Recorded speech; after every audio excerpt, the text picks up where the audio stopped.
All right. Who doesn't love a good book, right? Just losing your time on the sofa or outside in the sunshine with a really good read. For the month of April, we're tackling a wide range of subjects, everything from mental illness to an amazing novel about a group of South Asian teenagers and their quest to find identity here in the United States. Joining me now to discuss is our friend and award-winning podcast host, Zibby Owens. Good morning, darling.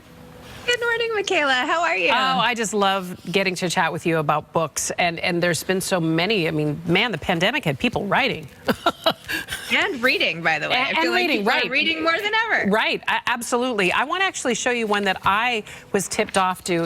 It particularly tweaked my interest, you know, obviously as a journalist. This is a really terrific book that's coming out soon, and it's called 20 Women Storytellers, spotlighting women and who are these incredible storytellers in various different ways. Journalists like Clarissa Ward from CNN or New York Times, Dion Searcy, a combat photographer, Heidi Levin, a filmmaker who did an RBG documentary, Betsy West and Julie Cohen, and director Jessica Yu. I think any budding journalist, especially any budding female journalist, that's a book that would be a great gift for them, or you could pick it up yourself. It's a great read. Totally agree. Actually, I read that Dion pretended she was homeless for a while and didn't shower for a week to try to put herself in that role. Can you imagine? Like, can you imagine? It's just terrific when you get to see the lengths that folks will go to get those stories and how important storytelling is. So speaking of stories, let's dig into the first one. When the Stars Go Dark. Yes, this is by Paula McLean, who many may know better for her first book called The Paris Wife, which was about Ernest Hemingway. Yeah, which was so good. So it turns out Paula was actually in foster care herself and wrote this amazing article recently in the Modern Love column for the New York Times about her experience of sexual abuse in foster care, which was horrific and awful. Anyway, she channeled all of that feeling and thoughts on abandonment and everything into her latest book, which is called When the Stars Go Dark, and it's based in California, and it is a gorgeous thriller, kind of a new genre for Paula, and it's just unputdownable and so good and poignant, especially knowing her backstory. Okay, you just made me decide that I'm picking that up today. Okay, the next one is from somebody who's known as a YA author, but she's making her debut with adult fiction, Donna Freitas.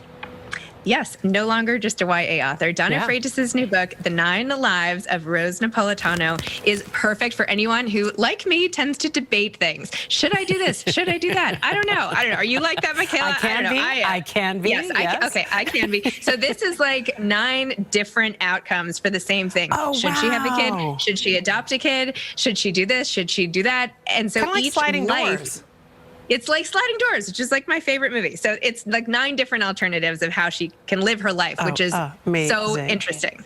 Yes. I am fascinated by this next one. I think I can relate to this. This is a book about essentially, you know, this author's effort to try and find a better way to describe the phase of life that she's in, instead of just calling it midlife, because she felt that middle-aged sounded too, I don't know, ominous. Did I Say This Out Loud by Kristen von Ogtrop might be one of my favorite books lately. It made me laugh out loud so many times, which for me, that's like such an A+ part of a book. Her stories about how she accidentally swallowed part of a plastic fork, probably in a salad, and then had to go to the emergency room. Yes, it's true. So funny. And her dad going around and being like, oh, should I put a plastic fork on your pillow? Anyway, so funny. And also poignant about being more of an empty nester now and how the house is now quiet, as she writes on her porch. But the essays are fantastic and very snackable, as everybody says. Snackable, I like that. And if her name sounds familiar, she was the former editor-in-chief of Real Simple magazine, wasn't she? She was. I love that. And she writes about that in the book, actually. Oh, that's great. If you're a fan of that magazine, that's a great, like, sort of tie-in. Okay, the next one is Donnie Walton, a new book by Donnie Walton.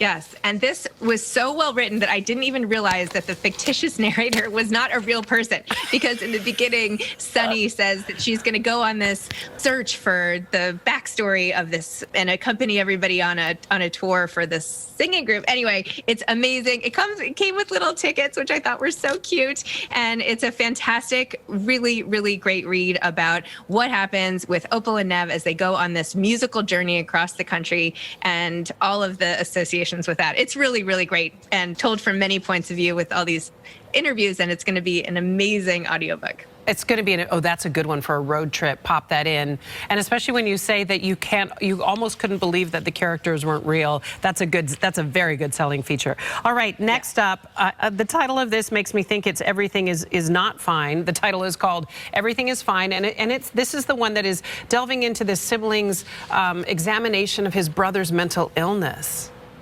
Oh my gosh, Michaela, this book, I told my husband about it and he was like, how can you go to sleep after you read this? But he had the author of the book, Vince Granata, had triplet siblings. And one of the triplets ended up developing schizophrenia as an 18, 19-year-old and ends up killing their mom in their childhood home. This is a true story. In Orange, Connecticut, affluent family, the mother and father were doctors. It's heartbreaking. He goes back then and tries to figure out what happened. When could he have saved the brother? The court case that follows. And I couldn't put it down. My goodness, talk about that. You know, I saw a line, salvaging his love for his brother, the challenge of loving a sibling who is going through the descent into mental illness. I think that's going to resonate with a lot of people. All right, next book is from a New York Times bestselling author. I love Chris Bajelian. I feel like I was just talking about The Red Lotus. He turns out these amazing books, like faster than I can read them. But The Hour of the Witch is now about a woman back in the Salem witch trials era who people think may in fact be a witch. But is she? So you have to find out what's going on in her head, why the women around her. It sort of relates to today. Moms sort of being cast out of different friend groups and women being rude to other women and all of that. So there's an element of that in this book as well. And it's brilliantly written. Chris talks about his feelings of dread that he includes in every one of his books. And this one does not disappoint. How is it that he is able to crank out so many great novels like that? It's incredible. I don't know. He is a genius. He's like a genius. Seriously. And then last but not least, I'm really excited to hear about this one. This is a terrific young writer who has written a book called Gold Diggers. Yes, Sanjana Sathian. She is a great writer. And I love that this includes so many details from the 1990s, like trips to TCBY and other things that just like take you back to another era. And it's all about this group of South Asian teenagers and how they try to fit in, how they find their identity, how they bond together and how they tear each other apart and all of this stuff. And it's about friendship, coming of age, identity, and all those juicy ingredients that make up a beautiful narrative. And she had a huge feature in the New York Times this weekend. Good for her. Oh, that'll point a lot of people to the books. The quest for identity, and especially for an immigrant coming to the United States, a child of immigrants, and suddenly you find yourself in a new nation, trying to get along as a teenager when it's already rife with challenges. That really, I think, is going to be great. Gold Diggers by Sanjana Sathian. You've given us a terrific... now I'm going to have to get like 8 books, which I'm okay with. Go get them. I'm going to get them. These are great ones. And look, the great thing is, and I'm sure you're the same way, I love lending my books to my friends because it's a shared experience, right? I'm not pressure. I want them back, but I just think it's a nice thing to be able to share. That's why I like doing this with you, Zibby. Oh, you too, Michaela. I love sharing them too. And I lent my books to one friend. She left them in a hotel room on vacation. And I was like, what? That was like my original copy. Yes, I know. I'm going to try to forgive her. But, you know, how is the health of that friendship? Yeah, we've overcome it. It was a challenge. Yeah. Okay, let me point you to Zibby's book, because she has one as well, called Moms Don't Have Time To, a quarantine anthology available everywhere books are sold. And of course, you can follow her terrific podcast, which I just think is the whole... It's just such a great vibe. Zibby, you're terrific. We'll see you next month with another list of books. Sound good? That sounds great. Okay. It's Moms Don't Have Time to Read Books is the podcast. There you go. Thank you.